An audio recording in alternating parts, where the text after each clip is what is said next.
বাংলাদেশ সরকারের পক্ষ থেকে তীব্র প্রতিবাদ জানানোর আমরা আহ্বান জানাচ্ছি। নাগরিক পর্যায়ে আমরা অনেক ধরনের বক্তব্য দিচ্ছি, কিন্তু এগুলোতে আসলে ভারত সরকার কনসার্ন করবে না আনটিল আমাদের সরকার যদি শক্তভাবে কথাগুলো না বলে। এই দেশে যেহেতু এই মুহূর্তে সংসদ কার্যকর নেই, আমাদের উপদেষ্টা পরিষদের যে বৈঠক হয় এটি বেসিক্যালি আমাদের ছায়া সংসদ হিসেবে কাজ করছে।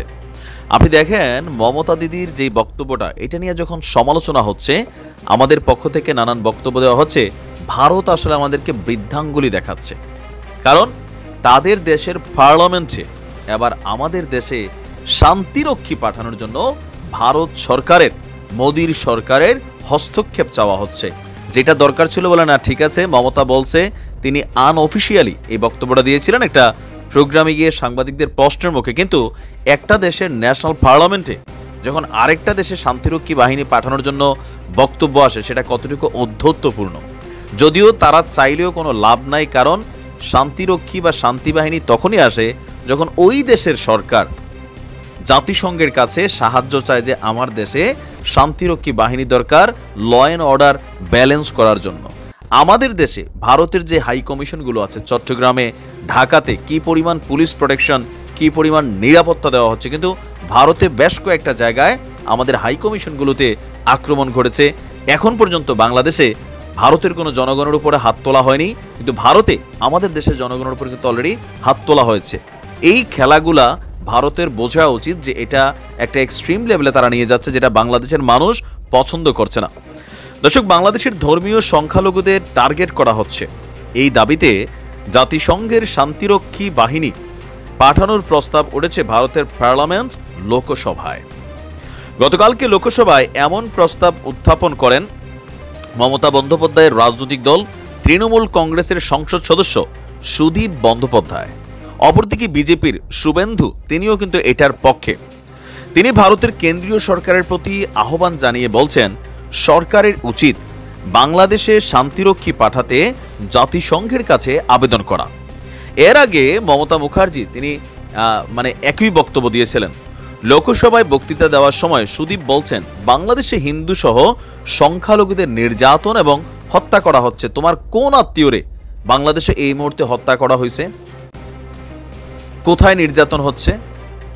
পুরানা ভিডিও তাদের নিজের দেশের পশ্চিমবঙ্গের বর্ধমান জেলার একটা মন্দির ভাঙার ভিডিও বাংলাদেশের ভিডিও বেলা চালাইয়া ভাইরাল টাইরাল কইরা পরে ফেসবুকের ফ্যাক্ট চেক বলছে যে এটা তো কলকাতার ভিডিও বা এটা বাংলাদেশের না। কিন্তু কলকাতার মানুষ তো যে দেখো মন্দির টন্দির ভাইকে বাংলাদেশে কি হচ্ছে, এগুলো কি আমি বানায় বলতেছি না, প্রমাণিত।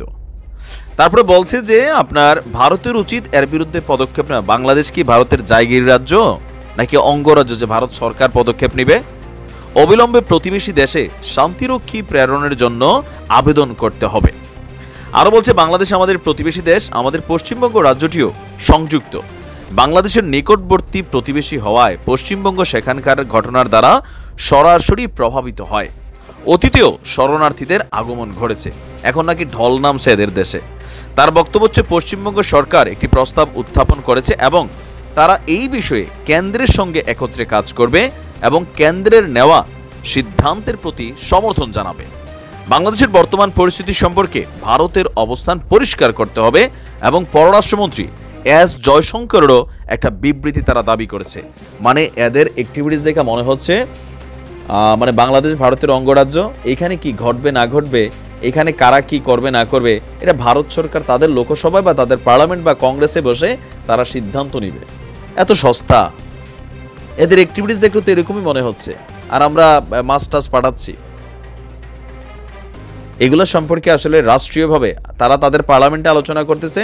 আমাদের পার্লামেন্টে বা উপদেষ্টা পরিষদ থেকে প্রধান উপদেষ্টার একটি শক্তভাবে বিবৃতি দেওয়া দরকার ভারত সরকারকে উদ্দেশ্য করে।